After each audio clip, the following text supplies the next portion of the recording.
말고 어서! 제대로 다스리지 못하는 힘은 독입니다.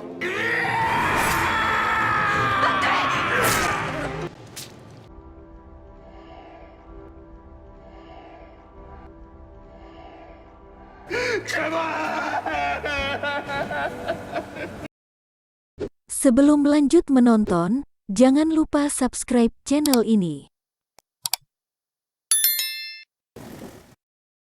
Episode ini dibuka dengan suasana istana kerajaan yang mencekam. Bangunan megah itu telah dikuasai para pemberontak. Di balik pengkhianatan besar ini dipimpin oleh Pangeran Jesan yang dipenuhi dendam karena gagal naik tahta. Kekecewaannya terhadap keputusan kerajaan yang menobatkan Raja Ihon sebagai raja, mendorongnya melakukan segala cara demi melengsarkan sang raja. Dalam satu malam, Raja Ihon kehilangan segalanya. Jiyong yang tak memahami kekacauan yang terjadi, terus diliputi kecemasan terhadap keselamatan sang raja. Gonggil akhirnya menjelaskan kebenaran pahit. Pangeran Jesan telah memimpin pemberontakan, bahkan membantai orang-orang terdekat raja, dan itulah alasan Gonggil menyelamatkan Jiyong keluar dari istana. Gonggil meminta Jiyong bersembunyi, karena ia akan mencari kabar tentang keberadaan Raja Ihon. Sebelum berpisah, Jiyong menitipkan sebuah gantungan untuk disampaikan kepada Raja Ihon, sebagai tanda bahwa ia baik-baik saja. Sementara itu, Pangeran Jesan mendatangi Ibu Suri. Dengan kebohongannya, ia menuduh Raja Ihon telah kehilangan kendali dan membantai para pejabat istana. Ia mendesak agar putra Ibu Suri segera dinobatkan menjadi raja untuk menggantikan Raja Ihon. Namun, Ibu Suri menolak, sebab putranya masih terlalu kecil untuk memimpin kerajaan. Tak ingin rencananya gagal, Pangeran Jesan tetap memutuskan bahwa Pangeran Jinmyong akan dinobatkan sebagai raja. Isu tentang Raja Ihon yang kejam dan tak terkendali pun menyebar luas. Tak lama kemudian kerajaan memiliki raja baru, yaitu Pangeran Jinmyong yang akhirnya dinobatkan menjadi Raja Joseon. Namun di balik penobatan itu, Pangeran Jesan telah menyusun rencana licik. Dalam waktu dekat, dialah yang akan merebut tahta dengan memanfaatkan ketidakmampuan raja muda tersebut. Para pemberontak merayakan keberhasilan mereka. Mereka yakin Raja Ihon dan pengawalnya telah tewas dalam serangan di hutan Salgoji. Dapur istana pun diselimuti duka. Semua orang mengira Raja Ihon dan Jiyong telah tewas dalam pemberontakan ini. Namun tak disangka, Raja Ihon justru kembali ke istana. Ia menyadari bahwa istana telah jatuh ke tangan para pengkhianat dan kini telah memiliki raja baru. Gonggil yang mengetahui kepulangan Raja Ihon segera menemuinya. Ia menyerahkan gantungan milik Jiyong. Seketika hati Raja Ihon terasa lebih tenang, mengetahui Jiyong masih hidup. Di dalam buku catatan hariannya, Raja menuliskan perasaan terdalamnya terhadap Jiyong. Di tempat persembunyian, Jiyong pun merasakan ketenangan yang sama saat mengetahui Raja Ihon masih hidup. Namun ketenangan itu tak berlangsung lama. Gonggil memberitahu Jiyong bahwa setelah pelengseran ini, Raja Ihon akan diasingkan ke suatu tempat. Mendengar hal tersebut, Jiyong keingat kisah sejarah yang pernah ia baca, bahwa kejadian raja yang diasingkan tak pernah benar-benar selamat.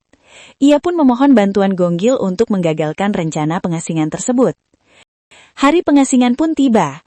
Rakyat Joseon berkumpul di depan istana, memaki dan meluapkan kekecewaan mereka kepada Raja Ihon.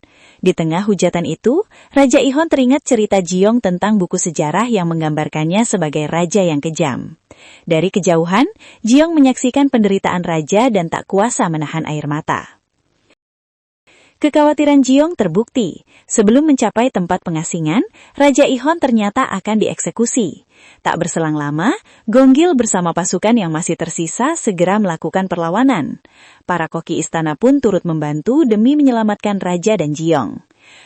Pangeran Jesan meremehkan sisa kekuatan mereka. Namun semangat dan keyakinan pasukan Raja Ihon tak tergoyahkan. Jang Chunseng meledakkan granat ke arah musuh, memecah barisan pemberontak. Saat kemenangan hampir diraih, Pangeran Jesan melakukan langkah terakhir, yaitu menculik Jiyong. Raja Ihon memerintahkan pasukannya untuk menyerang dan merebut kembali istana, sementara ia sendiri pergi menyelamatkan Jiyong dari cengkraman Pangeran Jesan. Istana kerajaan kembali mencekam. Pasukan Raja Ihon mulai menyerang para pemberontak. Gonggil secara khusus mendatangi selir Kang Mokju untuk membalaskan dendam atas kematian kakaknya. Amarah yang bertahun-tahun terpendam akhirnya terlampiaskan ketika selir Kang Mokju tewas di tangannya. Di sisi lain, Raja Ihon berhadapan langsung dengan Pangeran Jesan. Melihat Jiong terikat, Raja berusaha menyelamatkannya.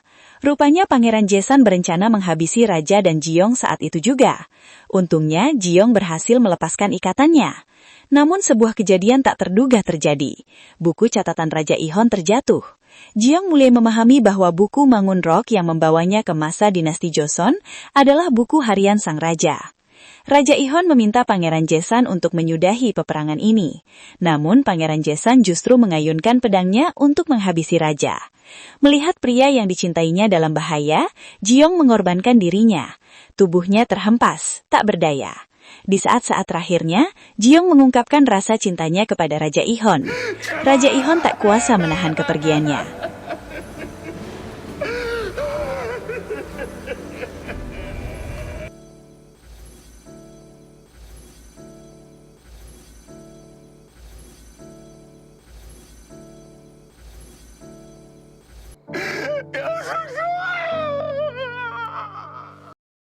Episode ini ditutup dengan Jiong yang kembali ke dunia asalnya. Ia terbangun dari koma panjang, disambut rasa syukur ayahnya. Meskipun demikian, Jiong terus teringat semua kejadian yang ia alami bersama Raja Ihon. Jiong mencoba membuka kembali buku Mangun Rock, berharap dapat kembali ke masa lalu dan bertemu Raja Ihon. Namun usahanya selalu gagal. Perlahan Jiong menerima kenyataan. Ia kembali bekerja di sebuah restoran yang menyajikan hidangan kerajaan modern. Namun ia terkejut saat menyadari para koki di sana memiliki wajah yang sama dengan para koki istana Joseon. Ia tak memahami takdir apa yang mempertemukan mereka kembali. Menu-menu yang pernah ia ciptakan di dinasti Joseon kembali ia sajikan di restoran tersebut. Rupanya hidangan tersebut disambut hangat oleh para pelanggan. Salah satunya adalah Songjai.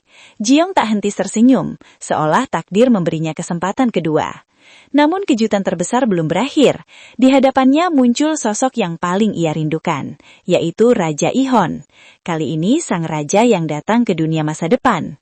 Jiong tak mampu berkata-kata, hanya air mata yang mengalir menumpahkan kerinduannya. Mereka kembali bersama, seakan dunia tak pernah memisahkan mereka. Itulah akhir dari drama Bon Appetit, Your Majesty. Sebuah kisah tentang cinta, pengorbanan, dan takdir yang tak pernah benar-benar berakhir. Terima kasih sudah setia menemani hingga episode terakhir. Sampai jumpa di drama berikutnya. Bye-bye!